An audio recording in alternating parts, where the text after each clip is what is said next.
Acima de tudo, a anistia aos perseguidos do 8 de janeiro é uma pauta da justiça, do Estado de Direito e do devido processo legal. Não à toa, a manifestação lá em Copacabana reuniu multidões. De acordo aqui com estimativas da Polícia Militar do Rio de Janeiro, 400 mil pessoas compareceram ao ato em defesa dos injustiçados do 8 de janeiro. Ainda assim, o senhor Silvio Costa Filho, ministro do Lula, afirmou com todas as letras para a CNN: foi um ato esvaziado. Claramente é uma pauta que não dialoga com a sociedade brasileira. Isso aqui parece a imagem de um ato esvaziado, com os dois lados da Avenida Atlântica tomados e o povo ainda ocupando a faixa de areia. Esse negacionismo extremo do ministro Lula me lembrou uma passagem de Mateus, que por uma ironia do destino, Zé, está no capítulo 13, versículo 13. Mesmo vendo, não veem, e ouvindo, não ouvem, nem entendem, pois o coração desse povo se tornou insensível à verdade. Se assim não fosse, poderiam ver com os olhos, ouvir com os ouvidos, entender com o coração. Senhor Silvio Costa, aprendiz de Lula da Silva, por acaso o senhor não acredita nos seus próprios olhos? Vou te ajudar com mais um exemplo. Vamos falar de um evento realmente esvaziado, com uma pauta aí sim que claramente não dialoga com a sociedade brasileira. Para quem não se lembra, no começo desse ano, Lula da Silva convocou toda a sua militância e ainda mobilizou a elite dos três poderes para uma manifestação pública de repúdio aos atos do 8 de janeiro. A ideia era dar um grande abraço simbólico na democracia com a presença dos presidentes da República, do Senado, da Câmara, do STF, sem falar em outras autoridades, outros ministros aí do Supremo. Manchete da nossa CNN Brasil na véspera do evento, dia 7 de janeiro de 2025.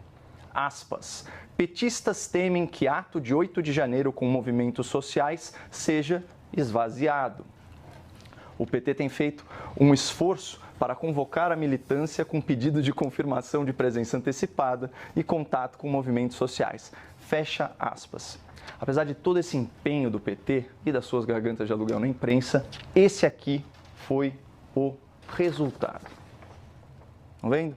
Meia dúzia de gatos pingados, formando aí um esquálido cordão vermelho. Um cordão vermelho que, infelizmente, como você pode ver, já é grosso o suficiente para estrangular a democracia.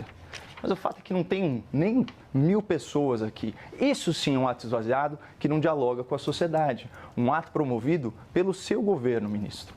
Aliás, um governo que escolheu colocar na justiça os amigos e os companheiros do rei. É por isso que, segundo aqui o Datafolha, a aprovação do governo Lula está em 24%. É por isso que a avaliação positiva do STF, segundo a Poder Data, está em 12%. E vejam só que suprema coincidência. Nos últimos 2 anos, a aprovação do STF despencou de 31% para 12%.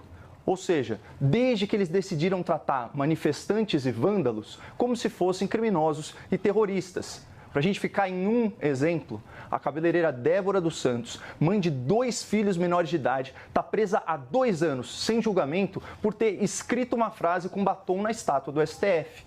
Se ela for condenada, gente, ela pode pegar até 17 anos de cadeia, que é uma pena maior que a de assassinos, estupradores, narcotraficantes e corruptos do Mensalão e do Petrolão.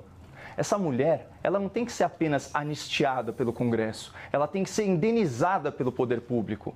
Nosso Estado deve desculpas para essa mulher, trabalhadora, mãe de família, que cometeu sim um erro leve, mas está sendo julgada como se tivesse cometido um crime grave. Achar que essa é uma pauta radical, Juliana, que não dialoga com a sociedade, é a prova definitiva de que o governo Lula vê, mas não enxerga, ouve, mas não escuta e por isso não entende.